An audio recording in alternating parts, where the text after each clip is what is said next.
Bienvenidos a este foro de todos los viernes desde la redacción del diario La Prensa. El día miércoles 17 de abril, el gobierno de Estados Unidos revocó la licencia general 44. Fueron retomadas las sanciones petroleras y para conversar sobre el impacto de esta decisión, vamos a conversar con el ingeniero David Morán Bor, que es ingeniero industrial, empresario con más de 30 años de experiencia y experto petrolero. Gracias por aceptar esta invitación. Muchas gracias, Ana. Saludos. Mire, ingeniero, justamente el gobierno de Estados Unidos revocó la licencia general 44 que autoriza al país a hacer transacciones al sector petrolero y algunas empresas mixtas explotar crudo y gas en Venezuela. ¿Qué representa esta medida para el país? Te voy a dar un poco de contexto para que la gente pueda entender bien cuándo se inició esto. Esta licencia es reciente, es de octubre del año 2023. Es decir, pasaron 6 meses y extendieron un poco más las actividades hasta mayo. Ayer, con la licencia 44A, donde dicen, bueno, le damos un tiempo a los que estaban tratando de hacer algunas inversiones ahí, que recojan sus macundales pues, de manera ordenada. Esta licencia impactó poco, digamos, en la producción de petróleo. Anteriormente hay otra licencia, la licencia general 41, que sigue vigente, que permitió a Chevron, digamos, hacer las inversiones necesarias para subir la producción que tenían acá. Dentro de un acuerdo opaco, porque no se sabe qué acordó con el gobierno, porque eso está en la ley esta antisanciones, algo así que la llamó Chavista, que permite el secretismo, ¿no? Entonces, pero se entiende que permitieron a que Chevron tomara el control de las operaciones, pudiera hacer la venta de sus productos, le permitieron un muelle inclusive para uso de Chevron en José, que lo maneja directamente Chevron. Entonces, a partir de ahí, Chevron, esa es anterior, esa es en noviembre del 2022. A partir de ahí, Chevron, que estaba produciendo en cifras extraoficiales entre 90 a 100 mil barriles por día, bueno, hoy tiene una producción que está calculada en 143 mil barriles de petróleo por día. Y además permite Chevron comercializar esa producción en el mercado estadounidense, y con esa plata paga las regalías, pero también se cobra una deuda que estaba alrededor de $2.000 millones que tenía PDVSA con sus socias Chevron. Ese es el lado, y eso sigue operando así. Esa licencia también ha permitido que Chevron traiga diluentes para aumentar su propia producción, y parte de ese diluente también va a PDVSA.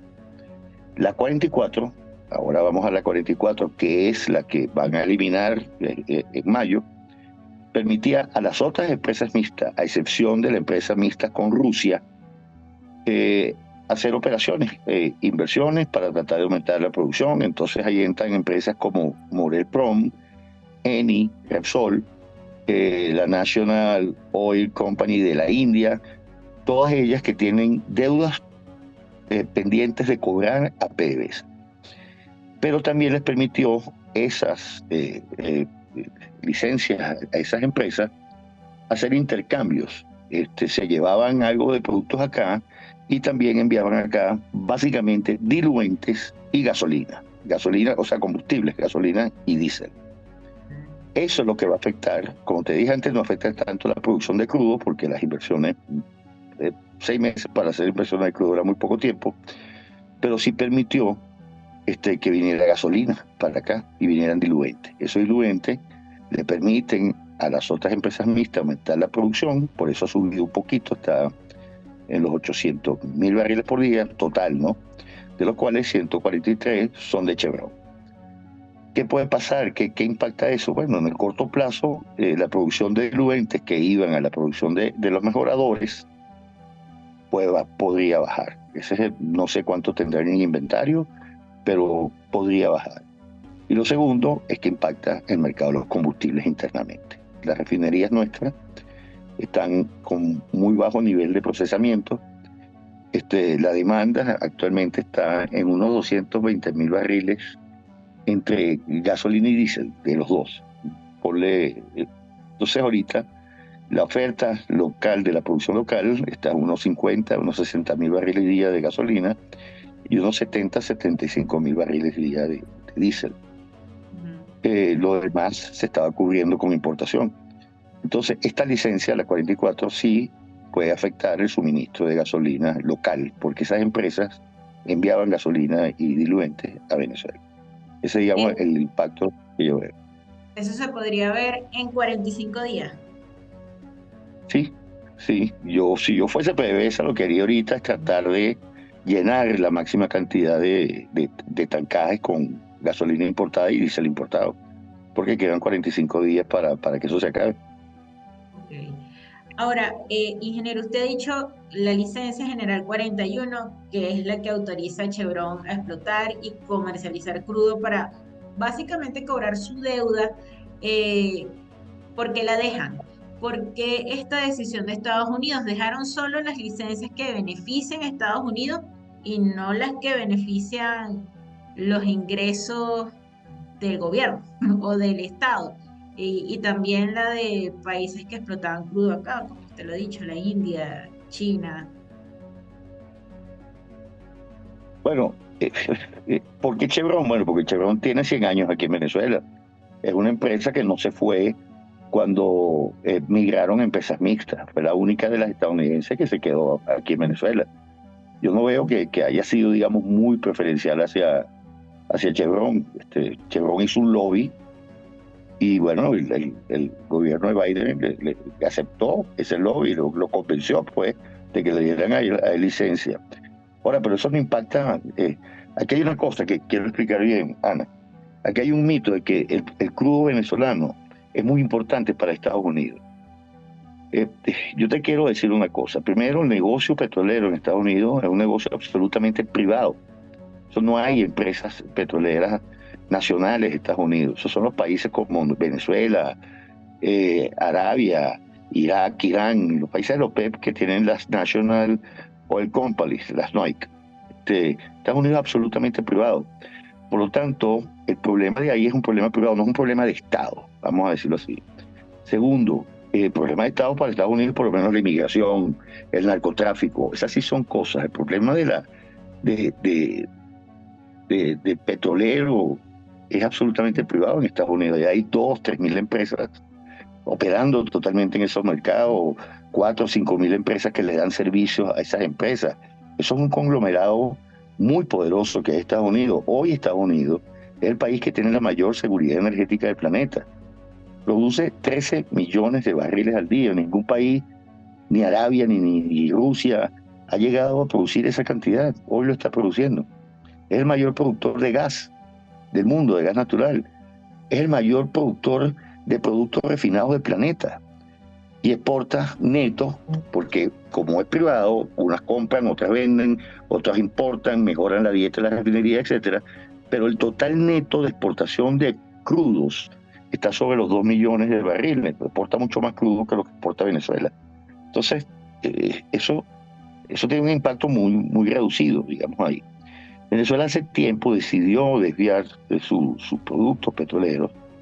Eso lo inició Chávez cuando salió de las refinerías, el sistema de refinación internacional que tenía PDVSA, comenzó a vender todo eso, liquidó esas operaciones, y el crudo venezolano quedó básicamente para ir al mercado fundamentalmente chino.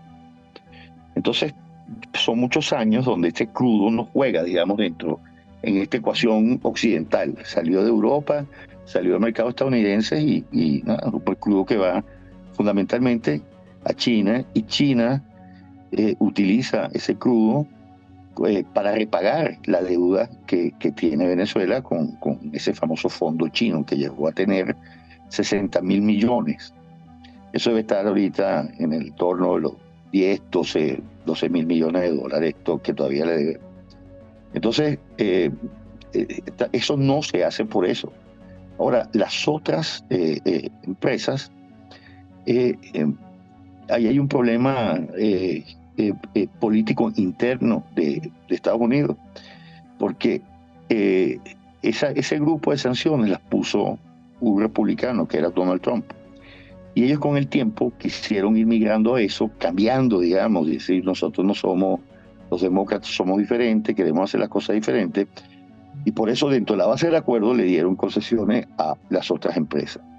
Ahorita lo están revirtiendo, ya no por las razones que puso Trump, ahora por las razones es el acuerdo de Barbados. Es decir, señor, usted firmó unas cosas, se comprometió a dar unas garantías electorales y no me cumplió. Yo le entregué todo, le entregué las licencias, la 41, la 44, la que permite explotar el oro, son muchas las concesiones que dio el gobierno de Biden al gobierno de Maduro. Le entregó Alex Saab, le entregó estas cosas, entonces por el otro lado él no cumplió. Entonces la reimpuso. ¿Qué va a pasar ahora? ¿Qué impacto tiene también la 44? Bueno, los cargamentos van a volver a hacerse de manera opaca. Esos barcos piratas, digamos, que apagan su transponder, su identificador de localización, etcétera, porque ahora también las navieras van a entrar, que estaban en las 44, también van a estar restringidas a llevarse crudo. Entonces, fundamentalmente, Venezuela va a tener que hacer más descuentos, volver a vender como estaba vendiendo allá en el Golfo de Malaca, para que entrara escondido ese crudo en China. Esas son las consecuencias de no haber cumplido el acuerdo de Barbados. Ahora, ingeniero, como usted decía, el petróleo venezolano es poco importante para Estados Unidos, un país que es una potencia petrolera, pero esta decisión también demuestra que el crudo venezolano es poco importante en el mercado internacional, en el contexto de un momento en donde hay una crisis energética, porque está la guerra de Ucrania con Rusia, está lo que está pasando en el Medio Oriente en este momento. ¿Qué posición ocupa ahí Venezuela en este momento de crisis energética? Poca.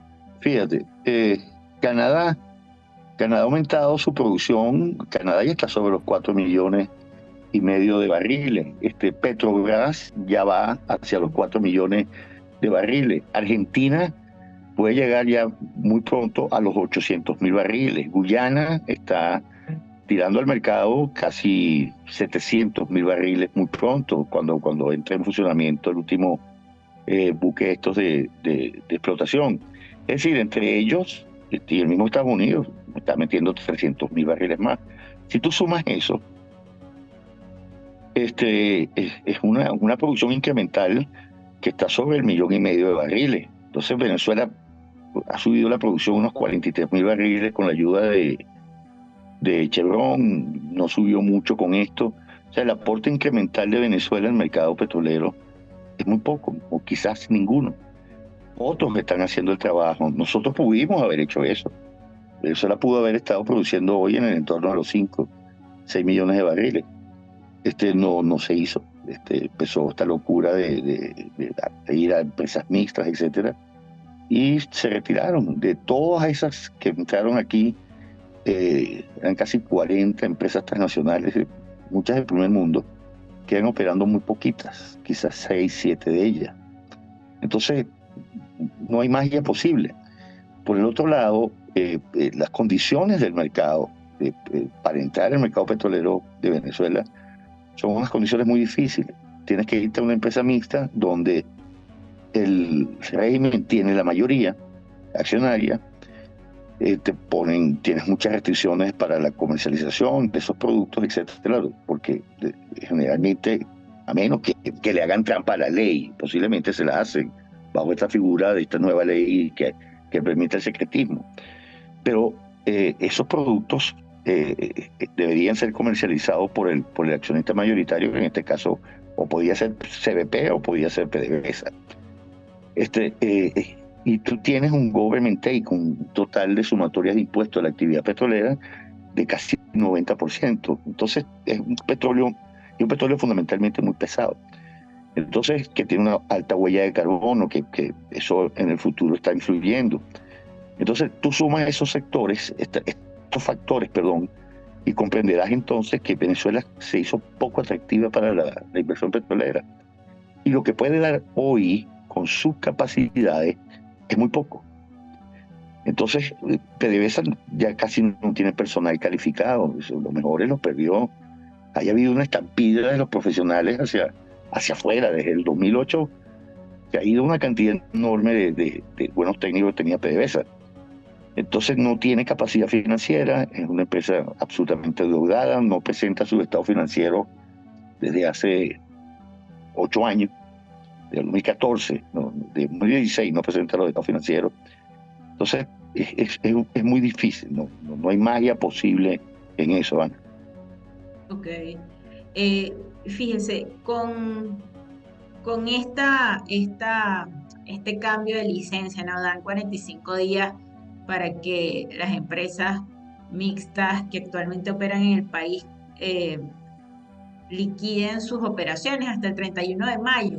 Eh, Algunos piensan que este tiempo que se da en un entorno de campaña electoral, pues es seguir corriendo la arruga, esperando a ver si el gobierno de Venezuela genera garantías electorales y permite que la candidata de oposición se inscriba. Este, Estados Unidos todavía cree que las sanciones petroleras pueden presionar por elecciones libres en el país. Yo pienso que no.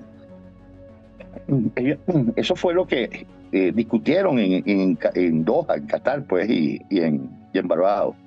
En realidad se hace público muy poco de lo que se discutió. Yo creo bueno, aquí hay una situación donde el gobierno decidió hacer unas elecciones que quizás no la va a reconocer la gente afuera. Fíjate, no solamente es Estados Unidos, por tantos países latinoamericanos, hasta el mismo Lula criticó que a la señora Lloris no la hayan dejado inscribir y dijo no hay narración política ni jurídica. Eso lo dijo muy claro Lula. Petro ha hecho observaciones, el presidente del Paraguay, Mujica, el presidente de Argentina, el de Uruguay. O sea, es decir, en Latinoamérica ya hay una visión. Está el Parlamento italiano. Ayer aprobó una resolución sobre las elecciones en Venezuela. Anteriormente el Parlamento Europeo había apoyado. Es decir, el mundo se está preparando para no reconocer esta elección. Y yo creo que al señor Maduro no le importa. Simplemente decidió atrincherarse y esa visión rodilla en tierra, ¿no? Aquí resistiremos. Y además con unos mensajes muy contradictorios. Ayer decía que hoy se produce el 93%, no sé dónde sacó esa cifra, pero fue lo que digo. El 93% de los alimentos que se consumen en Venezuela se producen en Venezuela. Y yo dije, bueno, pero entonces las sanciones han sido magníficas, porque eso no había ocurrido nunca. Entonces, ¿por qué criticar las sanciones si lograron un milagro productor en Venezuela? Entonces se caen esas contradicciones, ¿no? Pero yo creo que el rol de Estados Unidos, que tomó en algún momento, yo creo que está haciendo en Latinoamérica, yo no había visto de antiguos aliados unas críticas tan fuertes a Maduro, de sus antiguos aliados. Entonces, y Latinoamérica es la que marca la pauta, somos los vecinos, somos los que tenemos el mismo idioma, somos los que tenemos las raíces históricas. Estados Unidos está como un poco más lejos, ¿no? De acá. Entonces, bueno, plantea esa situación, Ana. Yo no creo que Estados Unidos tenga ella sola la fuerza para hacer nada de eso.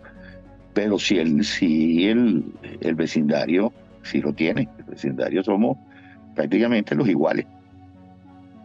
Ahora, pareciera que Maduro hizo todo lo posible para que volvieran las sanciones, con esto de no cumplir el acuerdo de Barbados y los tratos directamente con Estados Unidos tras la liberación de Alex Saab o de los sobrinos Flores. El gobierno aprendió a vivir con sanciones. Le conviene a Maduro vender gas y petróleo desde la clandestinidad para tener un sistema de gobierno cada vez más autoritario, cerrando espacios, como lo hemos estado viendo.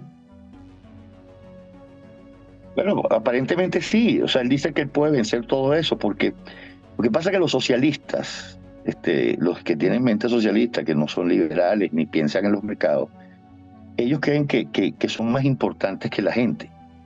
Y claro que hizo Maduro muy mal negocio. Maduro está metiendo en el país que le pidan a los que viajan visa. Ha creado una emigración enorme, nunca vista. Pero no le importa, o sea, básicamente no le importa.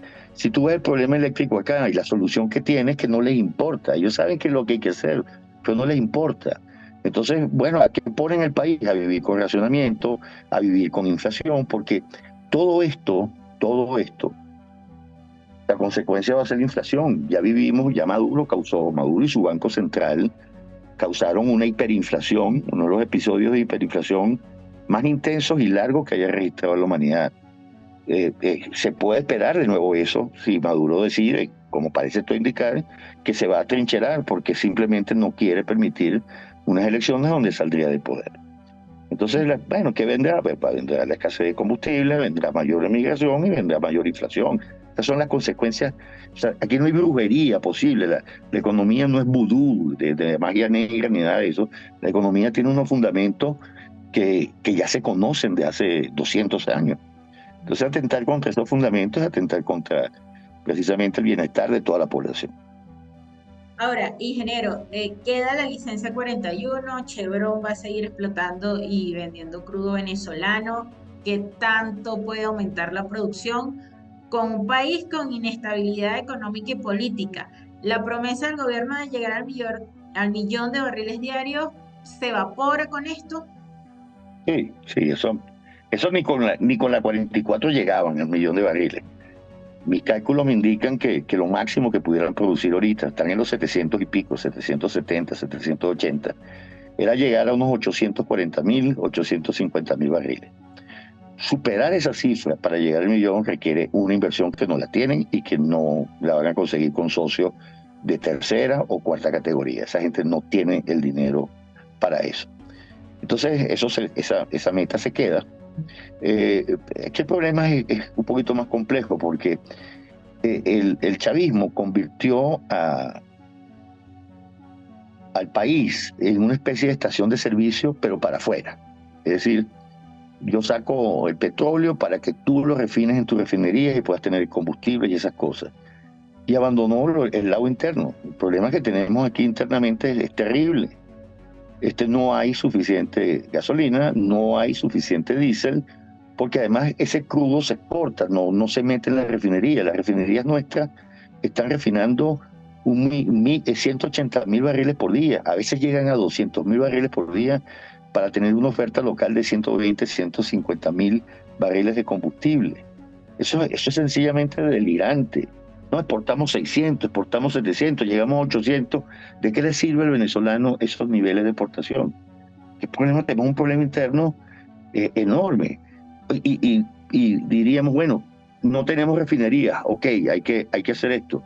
No, pero es que ni siquiera tenemos una capacidad enorme. En la refinería de Cardón, la integrada en lo que llama el complejo de refinación de Paraguaná, es una joya tecnológica, es una refinería con un índice Nelson de alrededor de 13. Es decir, una refinería que tiene unas capacidades de conversión profunda enormes, que puede manejar una dieta de crudo ácido y pesado. Pero es que ni eso lo podemos hacer. Entonces, eso no dependía de la 44, de la 41, de Chevron, eso no dependía de nada. La producción en el lago de Maracaibo, la producción lacustre en el lago, de donde se producía el crudo liviano y el crudo y gas que alimentaban las plantas termo del occidente del país. Esa producción se derrumbó, esa producción estaba en el 2007, 2008 en 1.200.000 barriles en el lago y hoy apenas está en unos 30.000 barriles al día.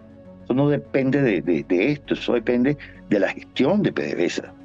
Y entonces aquí se pretende ver que como se exporta, se permite que se abandone el mercado interno, que el venezolano tenga las penurias de las colas, de sufrir los cortes eléctricos. Esto me parece a mí sencillamente delirante. Y así usted referencia de que ya los cortes eléctricos se sienten hasta en Caracas y por varias horas. No se puede recuperar el sistema eléctrico del país sin recuperar a la par la producción petrolera. Claro, van ligadas. Y si tú levantas la producción petrolera, demandas más electricidad, por lo tanto, dejas a los sectores residenciales sin electricidad. Esto es, Ese es el déficit. Aquí hubo una corrupción enorme en petróleo y en el sistema eléctrico. Se robaron millones, miles de millones de dólares, se lo robaron, simplemente lo esfumaron. Entonces se necesita mucho dinero para que la gente tenga que vivir otra vez en confort. Ese dinero no lo tiene el socialismo. El socialismo no viene ese dinero. Entonces, que Venezuela tiene que procurar un cambio para que en un sistema con reglas claras vengan empresas, tanto nacionales como extranjeras, a meter sus ahorros, sus recursos acá para poder proveerle servicio a la gente. Aquí se dejó inclusive de cobrar la electricidad. ¿Qué país hace eso? Es una cosa, se cobra para después someter a la gente a que tenga que comprar una planta eléctrica, a que tenga que tener unas baterías, a que tenga que tener unos inversores. Eso es inentendible, eso es psicodélico. Ingeniero, además de tener a corto plazo un problema posiblemente de producción de combustible, en lo económico veremos un problema cambiario, por ejemplo, porque utilizaban los dólares producto de la producción petrolera para inyectarlo al sistema cambiario venezolano. Veremos también esto podría afectar los ingresos del gobierno en materia de campaña política, considerando que duran hasta el 31 de mayo. Yo pasaría la campaña. O sea, dicen que Maduro va a meter plata para la campaña. Yo no creo eso. Maduro decidió no tener una elección competitiva. O sea, si Maduro tirara millones de dólares a lo interno, igualmente pierde una elección competitiva. Eso lo sabe él, eso lo sabe todo el mundo. No va a tirar esa plata para eso. Lo que sí podemos esperar es que los combustibles, que es la única fuente segura que tiene el gobierno de tener dólares, fíjense, ayer se suicidó el coronel jefe de ese mercado. Ahí es donde el gobierno recibe dólares cash, eso sí lo recibe aquí el mercado interno, que se lo dan los venezolanos. Eso yo creo que va a subir, ese combustible, y como todo, el gobierno financia lo demás con inflación. Es decir, Venezuela es un país que ya tiene unos niveles de inflación crónicos terribles. Entonces va a volver otra vez a subir inflaciones, ya no de 2 dígitos, de 3 dígitos, vamos a volver a tenerlos, o quizás más, dependiendo por el irrespeto a la economía que puedan tener. Esas sí son cosas que se esperan, pero eso se esperaba, inclusive si dejaban la 44, y este problema Maduro decidió no tener una elección competitiva. Eso es una decisión muy personal de él, de su grupo. Es decir, de robarle al país la oportunidad de un cambio. Eso es una decisión que tomó. Y esa decisión tiene unos costos enormes. No solamente la 44, un costo enorme para todos, que vamos a pagar con más inflación, más éxodo, y más intermitencia en los servicios. Esas son las consecuencias básicas. Eso no es que uno ve el futuro, sino que ya lo hemos vivido. Ahora, porque en medio de esta situación, ayer mismo el ministro de Petróleo anunciaba el acuerdo que firmó Venezuela con la española Repsol. Este, ¿cómo se puede ver afectado también este tipo de acuerdos que se hacen con petroleras europeas? Esos acuerdos se van al piso. Inclusive, ahorita sacó Petro Roraima, que es una empresa brasilera que tomaría, digamos, la rienda de Petro San Félix. Yo no la riendo ganancia a que eso vaya a continuar. Entonces, todas esas cosas que se había avanzado se caen. Y bueno, el señor Tellechea, que un poco inexperto en estas áreas, es lo que habla de la base de un optimismo irracional. O sea, sí, venceremos, vienen estos, nosotros. Bueno, lo cierto es que él no ha podido cumplir con ninguna de sus promesas, ninguna. No ha podido mejorar el salario de los trabajadores petroleros, las condiciones de seguridad industrial dentro del PDVSA todavía son muy malas. Todos los beneficios que se tenían, como la tarjeta de alimentación, el servicio médico, los seguros, no los ha podido restablecer. Entonces, es muy difícil si tú además no cuentas con un personal motivado y capacitado. Es muy difícil poner esas metas. Es como o sea, si yo me sentara con él y dijera, a ver, dime, ¿qué personal tiene? ¿Cuántos años tiene este gerente en el cargo de gerente? Lo pusiste cuando apenas tenía 4 años y antes eran 20 años que tenía que estar. ¿Qué capacidades tiene? Entonces, cuando tú haces un análisis serio de las capacidades que tiene PDVSA, tú ves que esos planes son nada, son palabras. Ahora, cuando usted dice se caen todos los acuerdos con empresas extranjeras, el Departamento del Tesoro no va, no, o sea, no puede evaluar caso por caso las solicitudes de licencias específicas que puedan ocurrir. Sí, sí, eso lo está en la 44A. Ok. Él dice a los que quieran, después continuar de mayo, vengan acá, soliciten su cosa y cada caso será evaluado. O sea, por ejemplo, el gas que va a Trinidad, esa es una cosa que queda guindando. Y esa es una cosa muy conveniente tanto para Trinidad como Venezuela, el gas que estaba en el campo Dragón, allá en el estado Sucre. Es un tubo proyectado para sacar gas que iba a la plataforma Hibiscus, que tiene Shell en el norte de Trinidad. Eso ya está, esta es una infraestructura que tiene muchos años, está muy consolidada, una infraestructura muy buena. Y luego iba a los trenes de liquefacción, que están más hacia el centro, un poco más hacia el sur de Trinidad, y de ahí salía ese gas a los mercados de exportación y a las petroquímicas, ¿no? Bueno, eso queda, ya veremos. Eso es una cosa que van a tener que evaluar otra vez. Shell no se va a realizar una inversión de ese tipo si Estados Unidos no le garantiza que va a proteger a esas inversiones que va a hacer.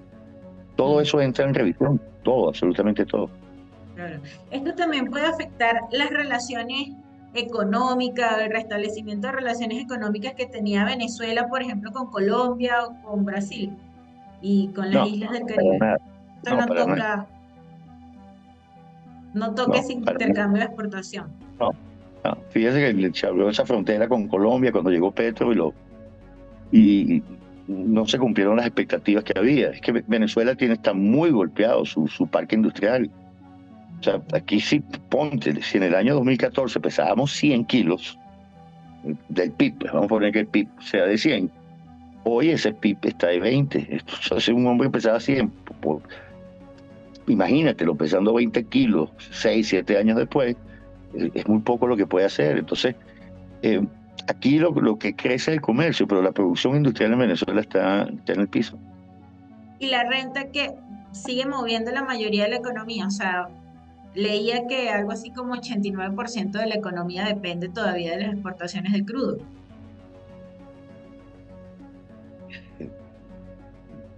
O sea, Venezuela le importa muy poco crudo. O sea, Venezuela más bien trata de exportar este crudo. Yo no sé si es lo que me querías preguntar, Ana. Sí, el 89% de la economía del país todavía lo sigue moviendo las exportaciones de crudo. De la generación de divisas, la economía las mueven otros factores. De la generación, sí. Y además hay una fuente muy importante para el régimen de divisas, que es el mercado de combustibles internos, que se paga en dólares. Pagan dólares en efectivo, además. Ok. Y bueno, ya finalmente, ingeniero, ¿tiene solución la industria petrolera? En Venezuela, sí, Recuperar. tienen muchas, muchas. O sea, fíjate, Venezuela, tú si pones que todo cambia, vamos a suponer. O sea, no tiene solución en socialismo. Eso sí te lo aseguro. O sea, ningún país socialista ha triunfado en nada. El socialismo cubano acabó con la industria del azúcar en Cuba. El socialismo venezolano acabó con la industria petrolera en Venezuela. El socialismo boliviano acabó con el gas. Ya Bolivia se está quedando sin gas allá. O sea, los socialismos acaban con las industrias. Si hay un cambio, Venezuela tiene un punto de partida extraordinario y puede aprovechar mucho de la infraestructura petrolera para subir rápidamente la producción, pero tendría que cambiar las reglas de juego, parte de los impositivos, las seguridades jurídicas que puedan tener las empresas, cambiaría. Y todavía le quedan algunos añitos del petróleo. Nosotros pudiéramos hacer algo muy importante ahí. Y sobre todo con una lógica diferente, que en vez de exportar petróleo, invitar a las empresas para que vengan a consumirlo acá. Entonces tiene un efecto multiplicador enorme. Es decir, viene una alemana a poner su carro acá y bueno, te genera 10.000 puestos de trabajo. O sea, no sé si me explico. Entonces, el petróleo, que genera pocos empleos comparado con otras industrias, si tú lo consumes acá, esas industrias tienen un efecto multiplicador en el empleo enorme. Y lo que genera empleo bien remunerado es la inversión privada. Y la inversión privada es lo que hace que haya crecimiento económico en el corto, mediano y largo plazo. Ok, bueno, ingeniero, muchísimas gracias por acompañarnos en este foro y explicarnos las consecuencias que tendrá este retorno de las sanciones petroleras de Estados Unidos. Gracias, Ana. Gracias a ti. Conversamos con David Morán Borges, ingeniero industrial y experto petrolero. A todas las personas que nos siguen a través de esta plataforma, le agradecemos. Será hasta la próxima.